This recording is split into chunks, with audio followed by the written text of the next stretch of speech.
This is Truthout Interviews. I'm Ted Asregadoo, and on the program this time is Dr. Brian Moench. He is the president of the Utah Physicians for a Healthy Environment and a member of the Union of Concerned Scientists, and we're going to discuss his latest piece on Truthout, which is entitled Death by Corporation, America's Corporate Death Star. Hello, Brian. Thanks for being on the program.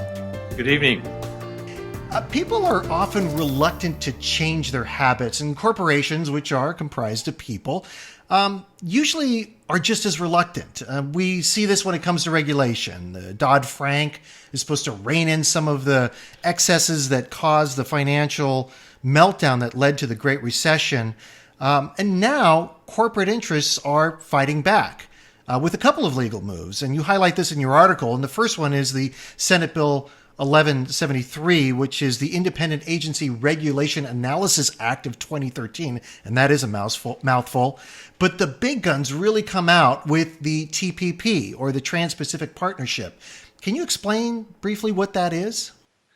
Well, hats off to a citizens group called Public Citizen that actually leaked some of this information out to the public, and that's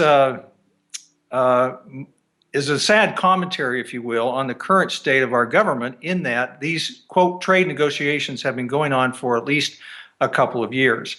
And yet the public hasn't been informed at all about what the current status is. In fact, most of the congresspersons currently in office have not been informed either. So most of the public and the public's representatives have been kept in the dark. First off, the setup itself is very alarming, in that there are 600 representatives of multinational corporations who are basically hammering out this deal.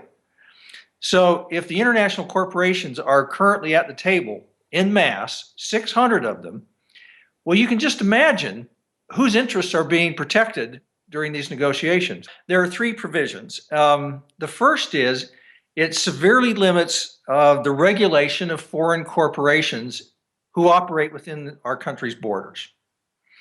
Second is it provides new incentives for multinational corporations to take jobs away from domestic workers and outsource them overseas, which is obviously one of the big problems with our economy in the last 30 years.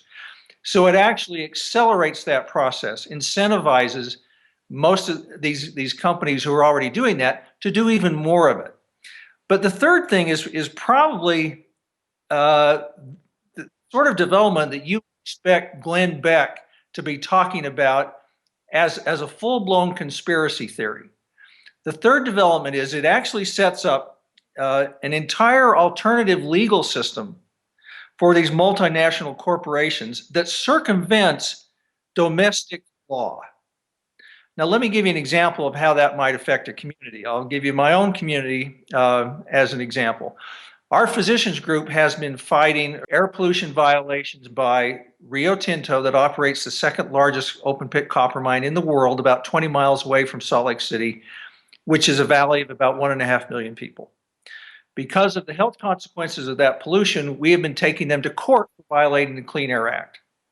If Rio Tinto is able to take advantage of this, quote, TPP, this trade agreement, it's entirely conceivable that their operations could be exempted from the Clean Air Act, leaving us virtually powerless to try and clean up this mine operation, which is responsible for about 30% of the pollution in Salt Lake City. And you may not realize it, but Salt Lake City has a severe pollution problem, usually in the winter, but sometimes in the summer as well. So public health advocacy groups like ours, looking down the road, are alarmed at the prospects of multinational corporations being able to, in this case, extract minerals from the mountains behind us. In the case of oil and gas companies, frack to their heart's content a few hundred miles away from this population center, and they could actually operate being exempt from the regulations of the EPA that, although they're not perfect, they do provide us with some sort of protection from the pollution inherent in those operations. So it's actually boggles the mind to think that, in fact, we could set up an alternative governing system that allows these corporations to basically not be held accountable to U.S. law. Let me pick up on one thing you said, and that was you talk a little bit about Glenn Beck. And Glenn Beck is definitely a darling of the right wing of this country. Many people tune into his programs, they read his books and his blog, I'm sure. And among the right, and I'm not saying it's exclusive to the right, but there is a lot of concern about sovereignty, about the U.S. sovereignty, especially since a certain president came into office in 2008. Now, among the right wing of this country, you don't hear anybody who is talking about the loss of sovereignty under this TPP, this alternative judicial system that would exempt certain corporations that fall under this jurisdiction of this TPP from pollution laws. For example, you talk about the copper mine. This not only undermines sovereignty, but just democracy in general, the right of people to pressure their government to do what is in the public good. And this thing has this TPP agreement has been hammered out in secrecy at this point. I know because of public, as you said, as Public Citizen has brought it to light, and you've talked about it on Truthout. I've seen it on Democracy Now! It's starting to get out a little bit. What do you think at this point people can do to either throw more sunlight on this agreement to say, wait a minute, what exactly is going on here? Because it, as I was saying earlier, it not only undermines sovereignty, but it undermines democracy here in the United States. Well, this is one of the political sore spots that actually should be able to galvanize both the political right and the political left.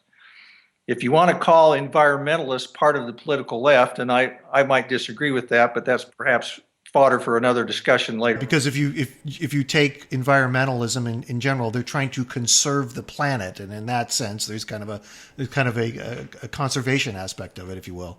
Public health advocacy shouldn't be a political football, but unfortunately it is.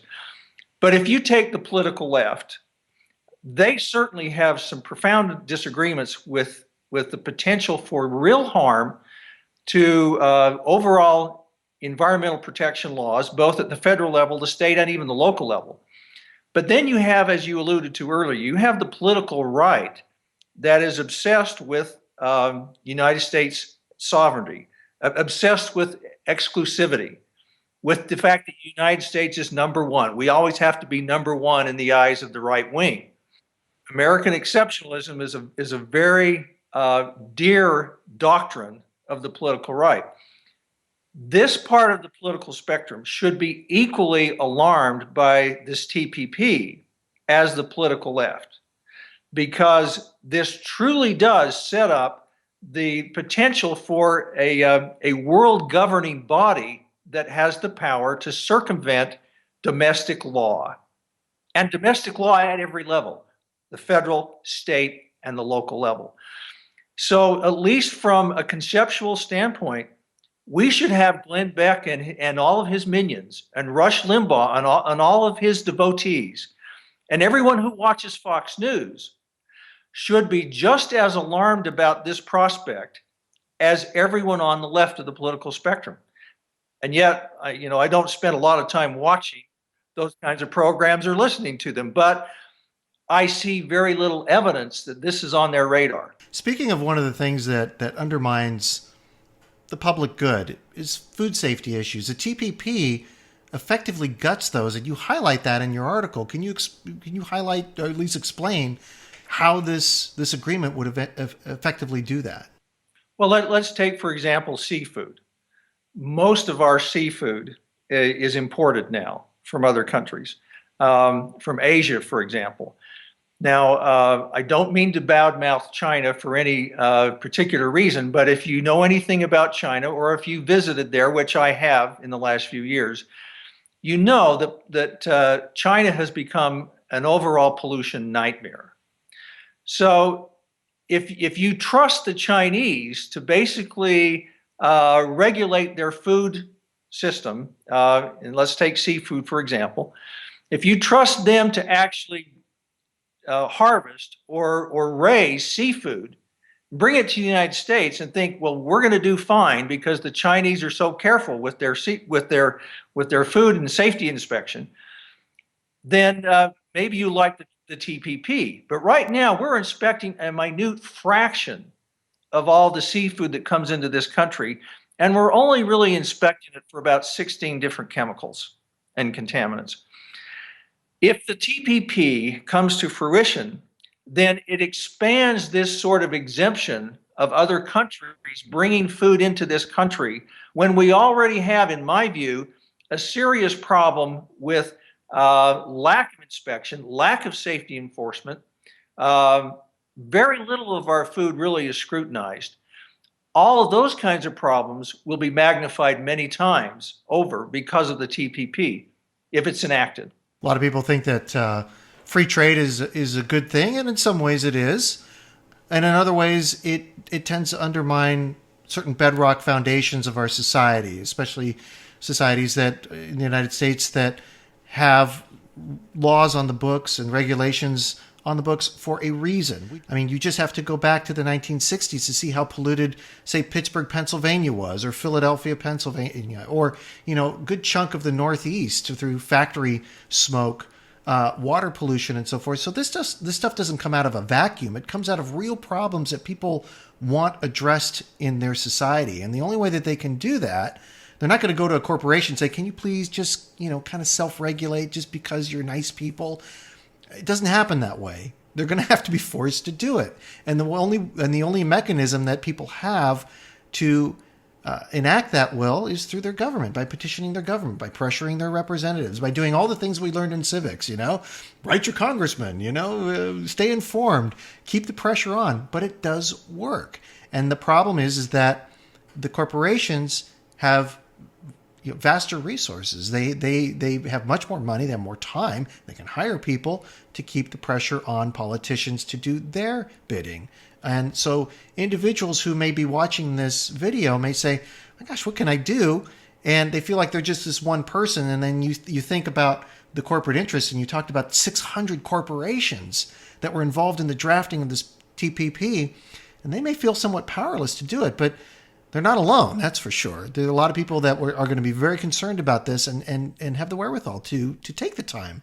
These 600 representatives of multinationals that are at the table right now, hammering this agreement out, they are not offset, as far as we can tell, by 600 public health advocates, by 600 environmental representatives, by 600 representatives of unions, of the poor. So it's a very tilted playing field under which this game is evolving right now. So it's no surprise that those who wanted this sort of outcome have been keeping these negotiations secret from the public. Now that the public has a little bit of a taste of what's going on behind the scenes, we really do have to mobilize, communicate with our representatives and say, look, we've heard this is going on. This doesn't represent my point of view. This represents the special interests, the elite 1% of the population of the world, the corporate influence, if you will, that is in so many examples in the articles that I've written, have harmed the public with almost disdain for the consequences. If we don't rise up and demand to be a part of this, then some of these things, if not all of these things, will actually come to pass. And it'll be too late for us to act. And it'll accelerate a lot of the things that are happening right now. We talk a lot about climate change, and we talk a lot about conserving the resources of our planet. Climate change will increase with much more severity, and the resources that we depend on for not only our own livelihood, but hopefully our successive generations, our children and our children's children, will be depleted to the point where there may not be enough, and there'll be more conflict in the world. So, in a way, it's very important to get involved in the early stages of this to stem this kind of trend, if you will, within corporate capitalism that doesn't take into account. I mean, you put it very well. There aren't 600 people of concerned scientists. There aren't 600 people representing the poor. There aren't 600 people representing labor unions in on these negotiations. And if there were, we would see a different agreement, I'm sure. Well, it really behooves us, those of us who have taken the time to dig out this information, to try and disseminate it as far as we can. you can be almost guaranteed that a lot of the industries that I highlighted in these articles, their short-term and long-term profitability is all too often at odds with the public interest. The fossil fuel industry, the pharmaceutical industry, chemical industry, the financial industry. I mean, we're all victims of the fantastic global meltdown of 2008. A lot of us are still suffering from that. A lot of people are unemployed from that still. People who have jobs lost a lot of their nest eggs. So we have been victimized in multiple ways by many of these industries. And this trade agreement actually provides a platform for all of that to become even worse. We've got to speak up. We've got to inform each other, and we've got to demand that we be a part of how our future is unfolding. And right now, we're not really a part of it. Well said. And Brian, I want to really thank you for being on the program. Thanks for having me. Brian Moench is the president of the Utah Physicians for a Healthy Environment and a member of the Union of Concerned Scientists. And of course, he's a writer for Truthout. And so don't keep his article a secret. Share it with your social network so people can know about the TPP and the way in which this agreement could undermine health, safety, and yes, even sovereignty and democracy here in the United States. And that's Truthout Interviews for another week. I'm Ted Asregadoo. We'll see you next time.